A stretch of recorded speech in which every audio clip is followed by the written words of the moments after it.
വീട്ടിൽ PSC പഠിക്കാനായിട്ട് അത്ര വലിയ സപ്പോർട്ടൊന്നും എനിക്കില്ല. വീട്ടുകാർ എന്നെ ചോദിക്കാൻ തുടങ്ങി, ഒരുപാട് നാളായില്ലേ PSCയുടെ പുറകെ നടക്കാനായിട്ട്, വല്ലതും ആയോ? നാട്ടുകാരും ബന്ധുക്കളൊക്കെ ചോദിച്ചു തുടങ്ങി. ഇങ്ങനൊരു ചോദ്യം സ്വന്തം വീട്ടിൽ നിന്ന് തന്നെ കേൾക്കുന്നത് അത്ര സുഖകരമായിട്ടുള്ളൊരു അവസ്ഥയല്ല. ഇന്നത്തെ എൻ്റെ വീഡിയോ നമ്മുടെ PSC പഠിക്കുന്ന ഉദ്യോഗാർത്ഥികളെക്കാൾ അവരുടെ വീട്ടുകാർ കേൾക്കേണ്ടതാണ്. അപ്പോൾ എൻ്റെ വീഡിയോ നിങ്ങളുടെ വീട്ടുകാർക്ക് കാണിച്ചു കൊടുക്കാൻ പറ്റാത്തവർ എൻ്റെ ശബ്ദം അവരിലേക്ക് എത്തുന്ന തരത്തിൽ ഉച്ചത്തിൽ വയ്ക്കുക. Hi, this is Vishnu. Welcome to Indians academy. ഇനി ഗൈഡല്ല, ഗൈഡൻസ് ആണ് വേണ്ടത്.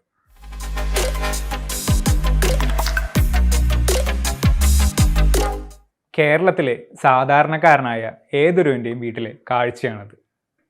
തുച്ഛമായ ശമ്പളത്തിന് വേണ്ടി പ്രൈവറ്റ് ജോലിയിൽ പോയി എന്നെങ്കിലും ഒരു നാൾ എനിക്ക് PSC കിട്ടും എന്നുള്ള ധാരണയിൽ PSC പഠിച്ചുകൊണ്ടിരിക്കുന്ന കുട്ടികളും, ജോലിയാകാതെ PSC പഠിച്ചുകൊണ്ടിരിക്കുന്ന കുട്ടികളും, ബന്ധുക്കളിൽ നിന്നും നാട്ടുകാരിൽ നിന്നും കേൾക്കുന്ന കുത്തുവാക്കുകൾക്ക് പുറമെ സ്വന്തം വീട്ടിൽ നിന്ന് കൂടി ഇത്തരത്തിലുള്ള വാക്കുകൾ കേൾക്കേണ്ടി വന്നാൽ അത് ഇത്തിരി ഭീകരമായിട്ടുള്ള ഒരവസ്ഥയാണ്. നിങ്ങൾ മനസ്സിലാക്കേണ്ട കാര്യം എന്നുള്ളത്, ഓടി ചെന്ന് കഴിഞ്ഞാൽ നേടി തിരിച്ചു പോരാൻ പറ്റുന്ന ഒന്നല്ല നമ്മുടെ കേരള സർക്കാരിൻ്റെ ID കാർഡ് എന്നുള്ളത്. അതായത് ആ ഒരു പരീക്ഷയ്ക്ക് നമ്മൾ ചിലവാക്കേണ്ടത് ഒരു ഡ്യൂറേഷൻ ഉണ്ട്. മിനിമം ഒരു 2 വർഷമെങ്കിലും നമ്മൾ ആ ഒരു പരീക്ഷയ്ക്ക് കൊടുക്കാനായിട്ട് തയ്യാറാകണം. 2 എന്നുള്ളത് കൂടി 3, 4 ഒക്കെ വരെ പോകാറുണ്ട് ഓരോ ഉദ്യോഗാർത്ഥികൾക്കും, അവരുടെ പഠനത്തിനും അവരുടെ കപ്പാസിറ്റിക്കും അനുസരിച്ച്. അപ്പോൾ ഈ ഒരു 2 വർഷം നമ്മൾ അവരെ പഠിക്കാനായിട്ട് അനുവദിക്കുക എന്നുള്ളത് ചെയ്യേണ്ടത് ഏറ്റവും ബേസിക് ആയിട്ടുള്ള ഒരു കാര്യമാണ്. ഒരു ഡിഗ്രി കോഴ്സ് പൂർത്തിയാക്കാനായിട്ട് നമ്മളെടുത്ത കാലയളവ് എന്ന് പറയുന്നത് 3 വർഷമാണ്. ഒരു PG കോഴ്സിന് പോയപ്പോഴോ അത് 2 വർഷം, BTech ആണെങ്കിൽ 4 വർഷം. അപ്പോൾ ഈ ഒരു കോഴ്സുകളൊക്കെ ചെയ്യുന്ന സമയത്ത് നമ്മുടെ വീട്ടിലുള്ള കുട്ടികളാണെന്നുണ്ടെങ്കിൽ അവരെന്ത് ചെയ്യുകയാണ് എന്ന് ചോദിക്കുന്ന സമയത്ത് നമുക്ക് പറയാനായിട്ട് ഉത്തരവുണ്ടായിരുന്നു, അവരിന്ന കോഴ്സ് ചെയ്യുകയാണ് എന്നുള്ളത്. പക്ഷേ അവർ PSC പഠിച്ചു തുടങ്ങുന്ന സമയത്തോ ഈ വീട്ടിലുള്ളവർക്ക് ഈ 2 വർഷമായി എന്ന് പറയാൻ നാണക്കേടാണ്, അല്ലെങ്കിൽ 3 വർഷമായി എന്ന് പറയാൻ നാണക്കേടാണ്. ആ ഒരു കാര്യം സമയമെടുക്കും എന്നുള്ള ഒരു സത്യാവസ്ഥ അംഗീകരിക്കാനായിട്ട് പലരും തയ്യാറല്ല എന്നുള്ളതാണ് വാസ്തവം. PSCയുടെ അഡ്വൈസ് മെമ്മോ കയ്യിൽ കിട്ടുന്ന ദിവസം വരെ തുടരേണ്ട ഒരു പ്രക്രിയയാണ് PSC പഠിത്തം എന്നുള്ളത്. അപ്പോൾ ഈ ഒരു പ്രോസസ്സ് അവർ ചെയ്യുന്നത് എന്തിനാ? നിങ്ങളുടെ കുടുംബത്തിന് നല്ലത് വരാൻ വേണ്ടിയിട്ടും ഒരു ഉയർന്ന ജീവിതം കാഴ്ചവെക്കാൻ വേണ്ടിയിട്ടും അല്ലേ? അപ്പോൾ അങ്ങനെ ആ ഒരു പ്രോസസ്സിൽ വെറും ഒരു ജോലിക്ക് വേണ്ടിയിട്ടല്ല, കേരള സർക്കാരിൻ്റെ ആ പ്രസ്റ്റീജിയസ് ആയിട്ടുള്ള ഒരു ജോലി നേടുക എന്നുള്ളതിനാണ് അവർ പരിശ്രമിക്കുന്നത്. അപ്പോൾ ആ ഒരു പരിശ്രമത്തിൽ അവരുടെ കൂടെ നിൽക്കുക എന്നുള്ളത് നിങ്ങളുടെ ഉത്തരവാദിത്വമല്ലേ? അപ്പോൾ അതിന് നിങ്ങൾ ശ്രമിക്കാതെ അവരെ ഇങ്ങനെ തഴഞ്ഞുകൊണ്ടിരുന്ന, അല്ലെങ്കിൽ അവരെ ചേർത്ത് നിർത്താതെ നിങ്ങൾ കുറ്റപ്പെടുത്തിക്കൊണ്ടിരുന്നു കഴിഞ്ഞാൽ ഒരു കാരണവശാലും അവർക്ക് അവരുടെ ഒരു മെൻ്റൽ ഹെൽത്ത് എന്നുള്ളത് ഓക്കെ ആയിരിക്കില്ല. നമ്മൾ ചേർത്ത് നിർത്തിക്കഴിഞ്ഞാൽ അത് അത്രയും പെട്ടെന്ന് തന്നെ അവർക്ക് ഉള്ള പിന്തുണയായിട്ട് റിസൾട്ട് ഉണ്ടാക്കാനായിട്ട് സാധിക്കും എന്നുള്ളതും നമ്മൾ മനസ്സിലാക്കണം.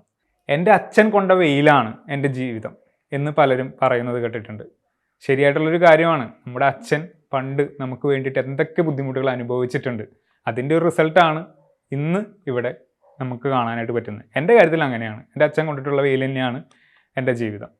അപ്പോൾ നിങ്ങൾക്ക് ആ ഒരു മോശം കാലാവസ്ഥയിൽ, അല്ലെങ്കിൽ മോശം അവസ്ഥയിൽ നിങ്ങൾ ആ ഉദ്യോഗാർത്ഥികളെ ചേർത്ത് നിർത്തുന്നത് നാളെ നിങ്ങൾ ഏത് അവസ്ഥയിലായിരിക്കും എന്നുള്ളത് പറയാൻ പറ്റില്ല. അപ്പോൾ ആ അവസ്ഥയിൽ നിങ്ങൾക്ക് സംരക്ഷണവും നിങ്ങൾക്ക് അഭിമാനവും എല്ലാം നൽകുന്ന ഒരു കാര്യം നിങ്ങൾക്ക് വന്നു ചേരണമെന്നുണ്ടെങ്കിൽ, നിങ്ങളുടെ കുടുംബത്തിന് അത് വരണം എന്നുണ്ടെങ്കിൽ ഇന്ന് PSC പഠിക്കുന്നവരെ നിങ്ങൾ ചേർത്ത് നിർത്തിയേ പറ്റൂ. സ്വന്തം അമ്മ എന്ത് ചെയ്യുകയാണ് എന്ന് ക്ലാസ് ടീച്ചർ ഒരു കുട്ടിയോട് ചോദിച്ചു. ആ കുട്ടി പറഞ്ഞ മറുപടി ഇങ്ങനെയാണ്: എൻ്റെ അമ്മ പ്രത്യേകിച്ച് ഒന്നും ചെയ്യുന്നില്ല, എപ്പോഴും PSC എന്ന് പറഞ്ഞ് നടക്കുകയാണ്. എൻ്റെ കുടുംബത്തിൽ ഒരു പണി ചെയ്യാനും അമ്മയ്ക്ക് സമയമില്ല. ഇങ്ങനെ ഒരു കുട്ടിയിൽ നിന്ന് എനിക്കൊരു മറുപടി ലഭിക്കുകയുണ്ടായി. ഞാൻ എൻ്റെ മെൻറ്റർ സെഷൻസ് ചെയ്യുന്ന സമയത്ത് എനിക്ക് കിട്ടിയൊരു മറുപടിയാണിത്. അപ്പോൾ ഈ ഒരു മറുപടിയിൽ നിന്ന് വളരെ വ്യക്തമായിട്ട് എനിക്ക് മനസ്സിലായിട്ടുള്ള കാര്യം, ആ ഒരു കൊച്ചുകുട്ടി ഇപ്രകാരം പറയുന്നുണ്ട് എങ്കിൽ ആ കുട്ടിയുടെ വീട്ടുകാർ ഏത് രീതിയിൽ ഈ PSC പഠിക്കുന്ന അമ്മയെ സപ്പോർട്ട് ചെയ്യുന്നുണ്ട് എന്നുള്ളത് വളരെ വ്യക്തമായിട്ട് നമുക്ക് മനസ്സിലാവും. കാരണം ഒരു കൊച്ചുകുട്ടിയുടെ ചിന്താഗതിയിൽ വളരെയധികം മാറ്റം വരുത്താനായിട്ട് സാധ്യതയുള്ളത് ചുറ്റും കൂടി നിൽക്കുന്നവർ ഏത് രീതിയിലുള്ള സംസാരം അവർ ചെയ്യുന്നു എന്നുള്ളതിനെയാണ്. എനിക്ക് കേട്ടപ്പോൾ ഭയങ്കര സങ്കടം തോന്നി, പക്ഷേ PSC പഠിക്കുന്ന അമ്മയോട് വളരെയധികം റെസ്പെക്റ്റും തോന്നി. ഞാൻ എൻ്റെ അനുഭവം പറയുകയാണെങ്കിൽ, ഞാൻ PSC പഠിക്കാനായിട്ട് എൻ്റെ അച്ഛനോട് ആവശ്യപ്പെട്ട സമയം 2 വർഷമാണ്. എനിക്ക് ജോലിയില്ലാതെ എല്ലാവരിൽ നിന്നും പുച്ഛവും ഭയങ്കര സങ്കടപ്പെട്ട് ഒറ്റപ്പെട്ട് നിൽക്കുന്ന ഒരു അവസ്ഥയിലാണ് ഞാൻ PSC പഠിക്കാം എന്നുള്ള ധാരണയിലെത്തി ആ ഒരു ജീവിതത്തിലേക്ക് കടക്കുന്നത്. അപ്പോൾ എൻ്റെ അച്ഛനോട് ഞാൻ പറഞ്ഞു, എനിക്ക് 2 വർഷമാണ് എനിക്ക് സമയം വേണ്ടത്, അതിനുള്ളിൽ ഞാൻ എങ്ങനെയെങ്കിലും ജോലി വാങ്ങിച്ചോളാമെന്ന്. ആ 2 വർഷം എൻ്റെ അച്ഛനും അമ്മയും ഒരുപാട് കുറ്റപ്പെടുത്തലുകളും ബാക്കിയുള്ളവരുടെ പരിഹാസങ്ങളും ഏറ്റെടുക്കേണ്ടി വന്നിട്ടുണ്ട്. PSC പോയിട്ട് വലിയ കാര്യമൊന്നുമില്ല, അത് ജോലിയൊന്നും കിട്ടാനായിട്ട് ഒരു തരത്തിലും സഹായിക്കില്ല എന്നുള്ള അഭിപ്രായങ്ങളും ഒക്കെ. ഈ അഭിപ്രായങ്ങളൊക്കെ അച്ഛൻ എൻ്റെ അടുത്തുനിന്ന് പറയുമായിരുന്നു. എന്നിട്ട് അച്ഛൻ്റെ ഒരു ഉത്കണ്ഠ പങ്കുവയ്ക്കും. ഞാൻ അച്ഛനെ സമാധാനിപ്പിക്കും, ഒന്ന് വെയിറ്റ് ചെയ്യും, സമയം ആയിട്ടില്ലല്ലോ, ഞാൻ ചോദിച്ചു 2 വർഷം എനിക്ക് ആയിട്ടില്ലല്ലോ എന്ന് ചോദിച്ച് ഞാൻ അച്ഛനെ സമാധാനിക്കും. ഒരുപാട് ആളുകളുടെ പരിഹാസങ്ങളുണ്ടെങ്കിൽ കൂടിയും അതെല്ലാം എൻ്റെ അച്ഛൻ നേരിട്ട് അത് എന്നിലേക്ക് ഏക്കാത്ത രീതിയിൽ അവർ രണ്ടുപേരും, അച്ഛനും അമ്മയും കൂടെ നിന്നു എന്നുള്ളതിൽ എനിക്ക് കിട്ടിയത് കേരളത്തിലെ എല്ലാവരും കൊതിക്കുന്ന ഒരു ജോലിയാണ്. ആ അച്ഛനും അമ്മയും ചെയ്ത അതേ കാര്യം കുറേ നാളുകൾക്ക് ശേഷം എനിക്ക് ചെയ്യാനായിട്ട് കിട്ടിയത് എൻ്റെ ഭാര്യയിലൂടെയാണ്. അവൾക്ക് പഠിക്കാനുള്ള സമയം ഞാൻ കൊടുത്തു. അതിൻ്റെ റിസൾട്ട് ആളിന്ന് സെക്രട്ടേറിയറ്റ് അസിസ്റ്റൻ്റ് തസ്തികയിൽ ആ ഒരു പോസ്റ്റിൽ അസിസ്റ്റൻ്റ് ഓഡിറ്റർ എന്നുള്ള ഒരു പോസ്റ്റിൽ വർക്ക് ചെയ്യുകയാണ്.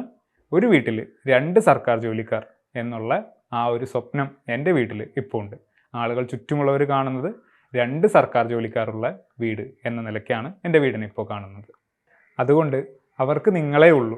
സങ്കടങ്ങൾ പറയാനും ബുദ്ധിമുട്ടുകൾ എന്തൊക്കെയാണെന്ന് മനസ്സിലാക്കാനും ഒക്കെ നിങ്ങൾക്ക് പറ്റുള്ളൂ. അപ്പോൾ അവരെ ചേർത്ത് നിർത്തുക എന്നുള്ളത് വളരെ പ്രധാനമായിട്ടുള്ള കാര്യമാണ്. ജീവിതമാണ്, നാളെ എന്താ സംഭവിക്കുക എന്നുള്ളത് ആർക്കും അറിയില്ല.